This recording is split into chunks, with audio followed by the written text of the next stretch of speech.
नमस्ते सभी को।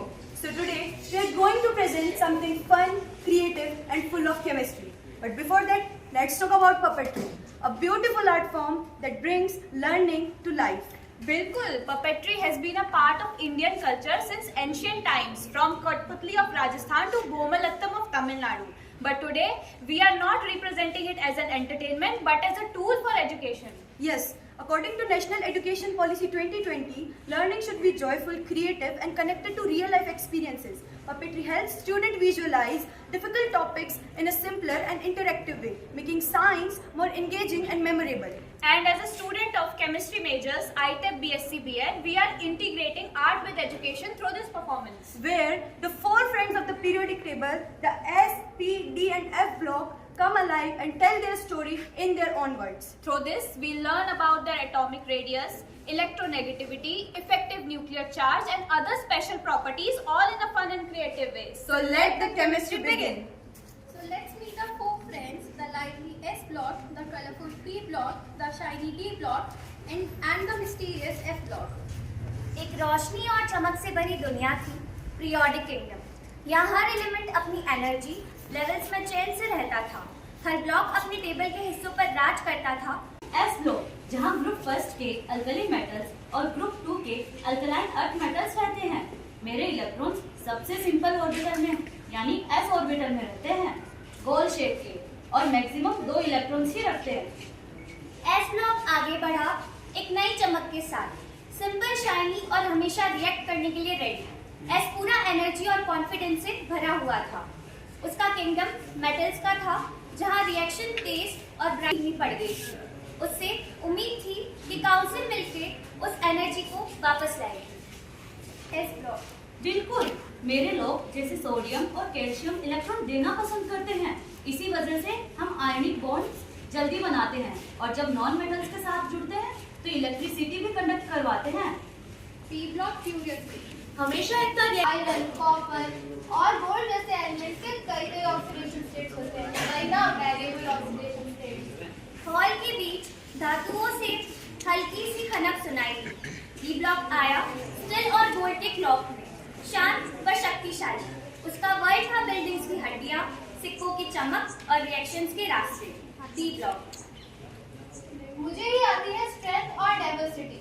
मेरे metal tough, shiny and excellent conductors हैं। मेरे बिना ना तो स्टील होता है, ना वायर और ना ही रिएक्शन इतने एफिशिएंट होते हैं, क्योंकि मैं हूँ केमिस्ट्री का catalyst. F block quietly with depth. मैं हूँ एफ ब्लॉक, सबसे गहरा और कॉम्प्लेक्स हिस्सा हमारी दुनिया का। मेरे ऑर्बिटल्स में 14 इलेक्ट्रॉन्स रहते हैं।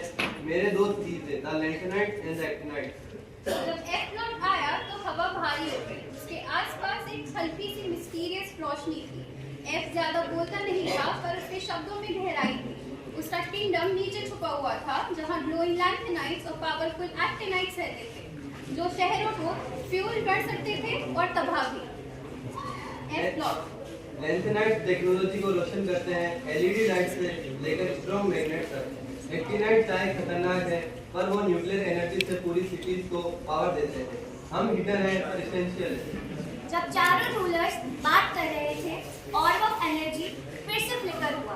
पहले ज्यादा ब्राइट, फिर अचानक डिम। उसके अंदर कुछ अंधेरा घूम रहा था, जैसे वो जिंदा हो। S block. तो चाहे सिंपल मेटल्स हो, reactive non metals, transition masters या डीप एनर्जी एलिमेंट्स, हम सब एक हैं, इलेक्ट्रॉन फील्डिंग के ऑर्डर से जुड़े हुए हैं। D block. बिल्कुल, एक इलेक्ट्रॉन्स भी तो एक सीक्वेंस में ही तो फिल होते हैं। पहले एस, फिर टी, फिर डी और फिर एफ, जैसे ऑपोज प्रिंसिपल कहता है। D block. और अर्नस्टूल और पॉलीज एक्सक्लूजन प्रिंसिपल ये इंश्योर करते हैं कि हर इलेक्ट्रॉन अपनी यूनिक जगह और स्पिन पा सके। F block. हम सब मिलकर सिर्फ एटम्स ही नहीं बल्कि मैटर का स्ट्रक्चर भी बनाते हैं। लेकिन जैसे ही वो अपनी पावर्स मिलाने वाले थे और क्रैश हो गया और उससे अनस्टेबल एनर्जी की वेव्स निकलने लगी। पूरे किंगडम में एलिमेंट्स अपने इलेक्ट्रॉन रैंडम तरीके से खो रहे थे। बैलेंस तेजी से टूट रहा था। अगर चारों ने मिलकर अपनी पावर्स ना दी तो उनका केओस में बदल जाएगा। S block. मैं अपनी एनर्जी देता हूँ। सबसे पहले मैं इजीली इलेक्ट्रॉन्स दे सकता हूँ ताकि चार्ज बैलेंस हो जाए। P P block. और मैं उन्हें जहाँ जरूरत हो वहाँ ले जाऊंगी। मेरे वैरायटी बॉन्ड्स वापस बना लेगी और रिएक्शन स्टेबलाइज करेगी। डी ब्लॉक, मैं अपनी ट्रांजिशन पावर से अनस्टेबल आयंस को होल्ड करके रखूंगी। मैं सबके बीच ब्रिज बन सकती हूँ। एफ ब्लॉक, और मैं उस एक्सेस एनर्जी को अपने ऑर्बिटल्स में सेव रखूंगा।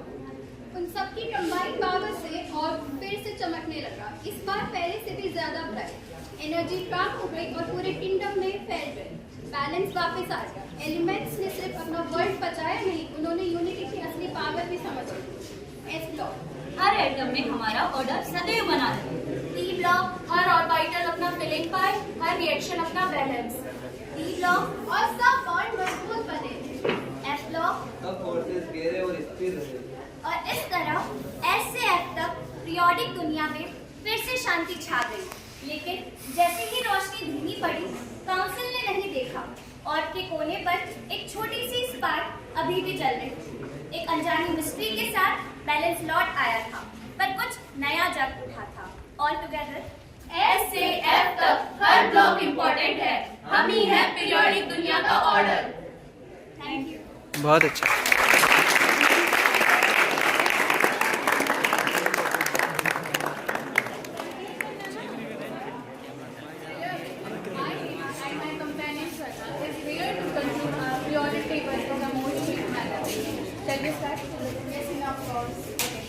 पीरियोडिक टेबल पढ़ने के बाद मुझे ये समझ में आया कि हमारे 118 एलिमेंट को कितने ही इंटरेस्ट के साथ S P and D and F block में डिवाइड किया गया।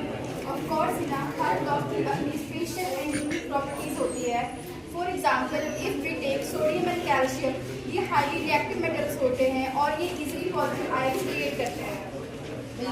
जैसे कि पी ब्लॉक जो कि metal, non metal and metalloids include करता है, यानी कि एक wide range of chemical behaviour show करता है। राइट हिरा। उसके बाद if we talk about D block elements, ये हम ट्रांजिशन मेटल्स भी कहते हैं। इनके ऑक्सीडेशन स्टेट्स काफ़ी वेरिएबल होते हैं और एक इंटरेस्टिंग बात है, ये कलर्ड कंपाउंड्स भी फॉर्म करते हैं। और लास्ट में एफ ब्लॉक जो कि लैंथेनॉल और एथेनॉल इंक्लूड करते हैं, जो कुछ तो रेयर होते हैं और सब इवन स्टेबल। तो शॉर्ट में हर ब्लॉक की अपनी यूनिक कैरेक्टरिस्टिक्स होती है, जो कि एलिमेंट्स को समझने में हमें काफ़ी मदद करती है।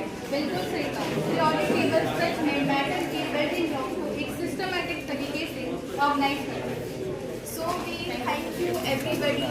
So I will call all of my teammates in front of our competition show. Thank you everyone.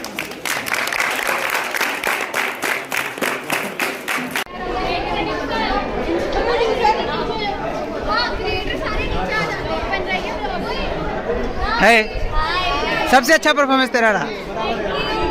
सीखो सीखो, जिंदगी में सीखो।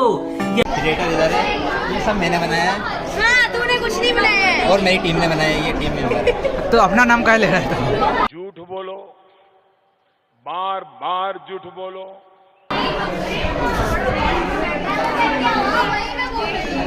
लो मैं फोटो ले रहा हूँ, तुम लोग जाओ लाइन पे।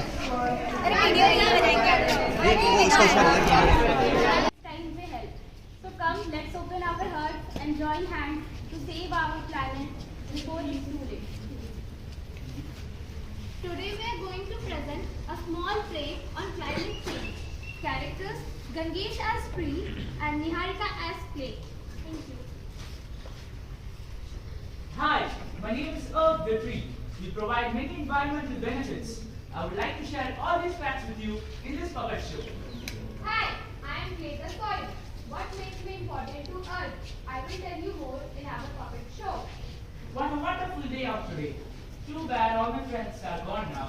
I have no friends to play with and talk to anymore. Climate change has made it impossible for us to grow larger and faster. Plus, humans keep chopping us down. Can you be quiet, please? They can hear us. I can't take this anymore. Can you be quiet, please? Who's talking? Listen, just because you are the only one that can talk doesn't mean you are the only one who What's the result of this phenomenon? Results of carbon sink are sink absorb 50% of emissions now, down from higher rate. Further depletion accelerate warming. Because of the bad soil, your friends have a hard time growing. Really? How about me here and then you? I'm still okay for now.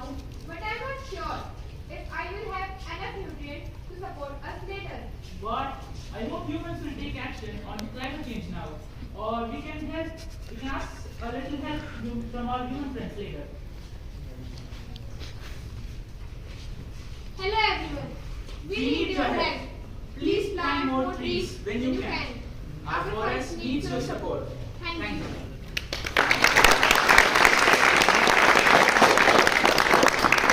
The earth was green and full of life, but now she cries in silence. Her forest burned, her rivers dried, and her skies turned grey. This is the story of climate change, a story written by our own hands. The earth laughs in flowers and breathes through greenery. We took more than we gave, so now our planet is in pain. But the hope is not lost. If we plant trees, save water, we can definitely bring a smile back. Earth is our home. It's time we need to protect it before it's too late. The earth is that we have in common. पेड़ों की जड़ें जब रोने लगती हैं तो बादल भी बरसने से डरते हैं। धरती को नहीं सुनना तुम्हारी तरक्की का शोर, वह चाहती है शांति, सुकून और शोर।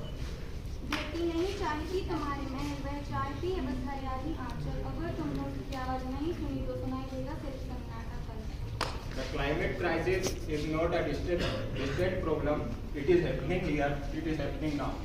To waste to destroy our natural resources will result in undermining the days of our children. The conclusion is that climate change is not just a topic. It's a truth we live every day. Our planet is heating, our seasons are shifting, and the nature is sending us signals. But the truth is that the future is still in our hands. With this thought, I would like to end our presentation. Thank you and have a wonderful day.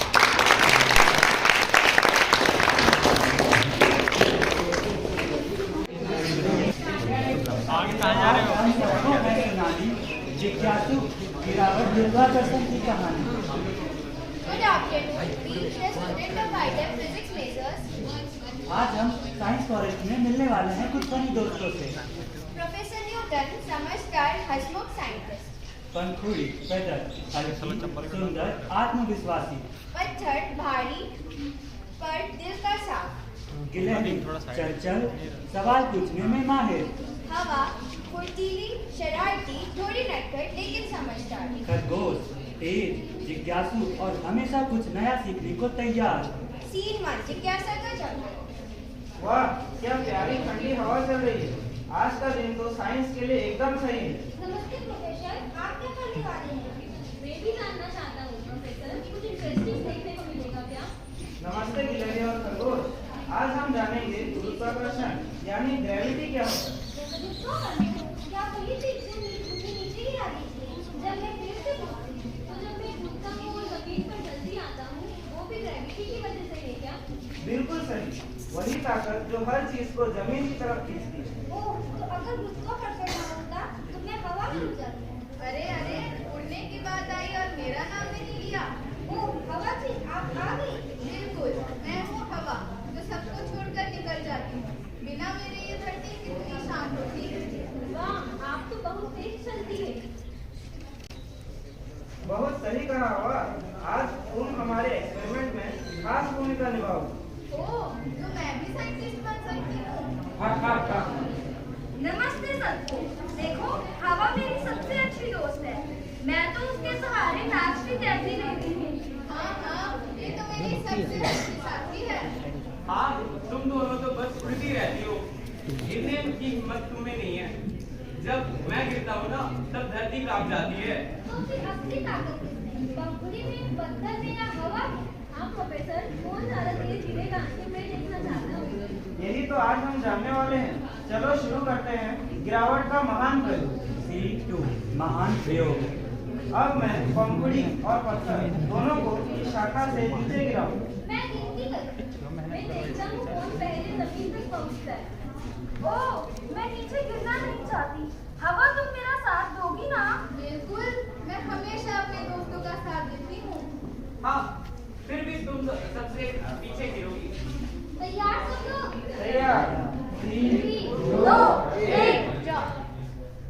ओह, पत्थर पहले पहुँचा। देखा, मैं सबसे तेज गिरा। तुमने मुझे रोक दिया हवा, मैं जीत नहीं पाई। ओह, मैंने तुम्हें गिरने से बचाया। तुम्हें चोट लग जाती तो असल में हवा ने ही फर्क डाला।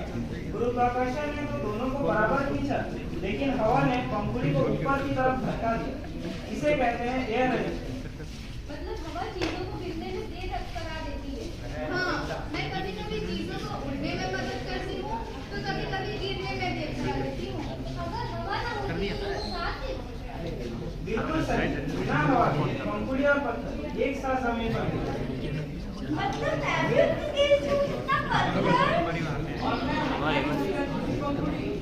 सीखते समझ और बातचीत। अगर गुरुत्वाकर्षण सबको नीचे खींचता है तो हम धरती से नीचे क्यों नहीं गिरते?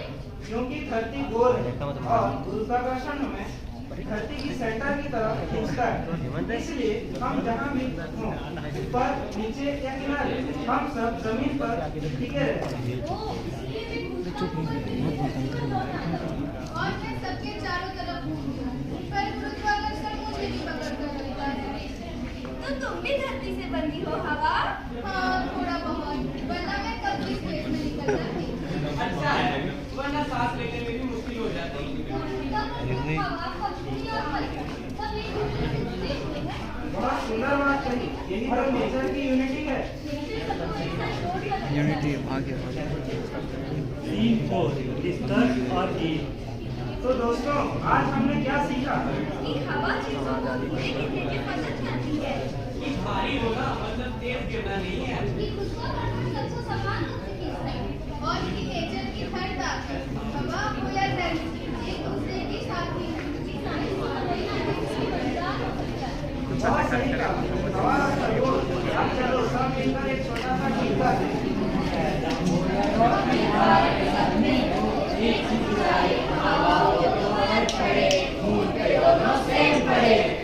दोस्तों, आज हमने देखा एक छोटी सी कहानी, पर इसमें छुपी है एक बड़ी सी। पंखुड़ी ने हमें सिखाया हल्का रहकर ही सुंदर होना। पत्थर ने दिखाया मजबूती और ईमानदारी। हवा ने बताया कि कभी कभी रुकना भी जरूरी होता है। और प्रोफेसर डॉक्टर ने सबको दिखाया कि ज्ञान हमेशा जिज्ञासा से शुरू होता है। Gravity pulls everything हाँ। equally, and air resistance prevents the fall. This play teaches us that every force in nature, air and gravity, work together to keep life in balance. धन्यवाद। बहुत सही, बहुत सही।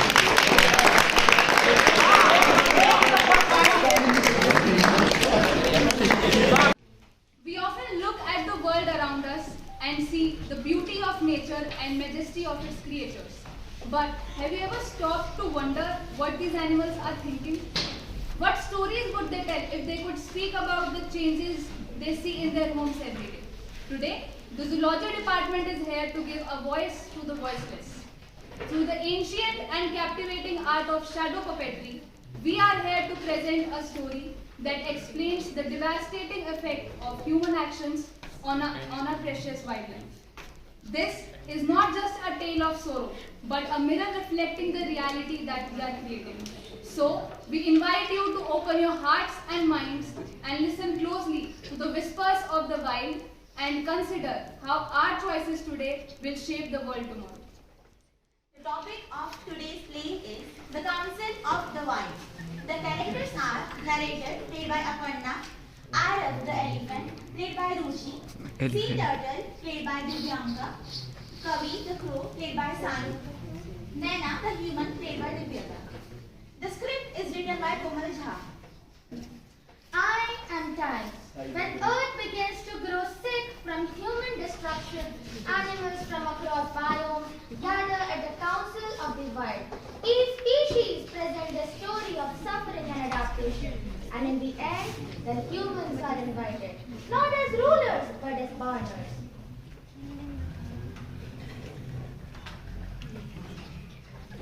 Presenting Scene 1.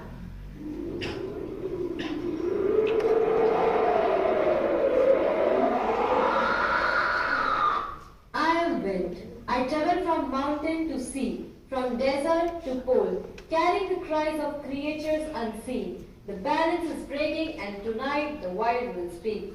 Depicting scene 2, where animals are describing about the situations created due to habitat loss and fragmentation.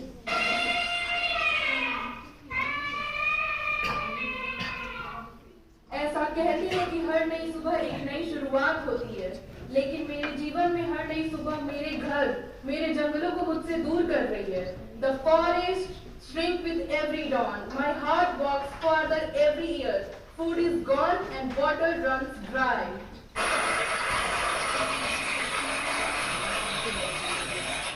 The sea burns with acid. Coral turns goes white. Plastic drifts where jellyfish should dance. Illegal harvesting and over-exploitation for my meat and eggs. जब मैं शहरों के ऊपर से उड़ता हूँ तो मुझे बादलों की जगह धुआं दिखाई देता है और गानों की मीठी ध्वनि के बजाय गाड़ियों के शोर की कर्कश ध्वनि सुनाई देती है. Every life depends on other. Soil, water, air and heart. Animals argue and debate whom to blame. ये सब इंसानों की वजह से हो रहा है. उन्होंने हमारा जीना ही मुश्किल कर दिया है. लेकिन हम इंसानों के मुताबिक अपने आप को बदलने लगे. उनकी हर गलती को हम सहते रह गए. Blame won't be released. We have gone through a lot due to their ignorance. Scene 3, showing the realization of humans about what they have done to the biodiversity. मैं तो तुम्हारे बारे में जानने आई थी, लेकिन मैं तो सिर्फ तुम्हारी दुर्गति ही देख पा रही हूँ. मुझे बताओ कि मैं तुम तक वो चीजें कैसे पहुँचाऊँ जो हम मनुष्यों ने तुमसे छीनी है. Protect corridors, not cages. Respect currents, not only coasts. Waste less for the sky. Council and not industry, but an understanding for the earth does not belong to one. It breathes to all. We humans are not the masters of wells of life. We are, but on strand in it. When the last animal speaks, may humans still be listening. जब खाद्य जाल की एक कड़ी टूट जाती है तो बाकी सारी कड़ियां भी प्रभावित होती है. हर जानवर या पौधा किसी दूसरे पर निर्भर होता है. अगर एक जीव खत्म हो जाए तो इसका असर बाकी पर पड़ता है. इससे प्रकृति का संतुलन बिगड़ जाता है, जिसकी वजह से हम तथा हमारी प्यारी धरती दोनों पर भी बहुत बुरा असर पड़ता है. Through this puppetry act, we aim to depict the devastating impact of industrialization and human greed on wildlife of our planet. In our pursuit of progress and modernization, we often forget that the universal truth that nature is the source of all life. This is the high time we become more mindful of our action towards Mother Nature and adopt a sustainable approach to urban development. If we fail to act now, the day is not far when humanity will face the death of nature and ultimately perish.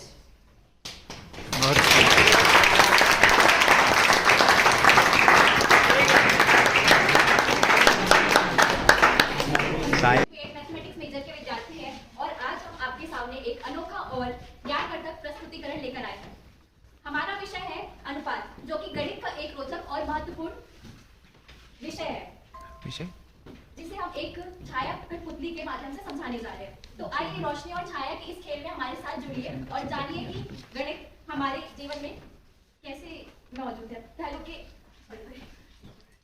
तो आइए रोशनी और छाया के इस खेल में हमारे साथ जुड़िए और जानिए कि अनुपात कैसे हमारे जीवन की इस पहलू में मौजूद है. यहाँ पे लोग खराब कर रहे हैं लाइब्रेरी.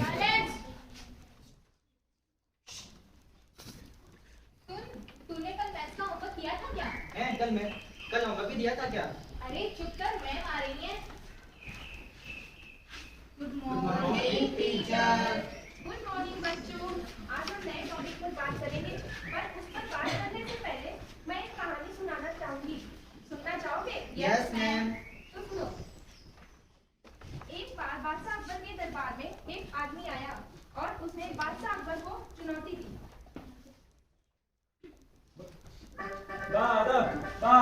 होशियार, बादशाहों के बादशाह, सुल्तानों के सुल्तान मोहम्मद जलालुद्दीन अकबर तशरीफ ला रहे हैं. कार्रवाई शुरू की जाए.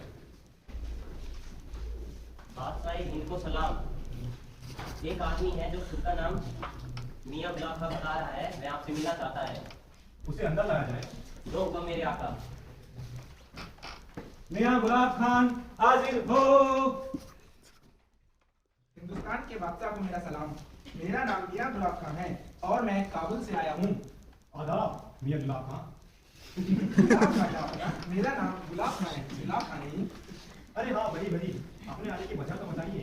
जहां मैं इस दुनिया का सबसे होशियार इंसान हूँ और कोई भी मेरे आसपास नहीं है। इतना गुरु ठीक नहीं मासे कि दुनिया में आपसे बढ़कर क्या होंगे कई, पर मुझसे ज्यादा नहीं। तुम्हारे लिए तो हमारे राजा बीरबल जी काफी है। अगर ऐसा है तो मैं इस शाही दरबार को चुनौती देता हूँ कि वो मेरे सवालों का जवाब दें। मंजूर है।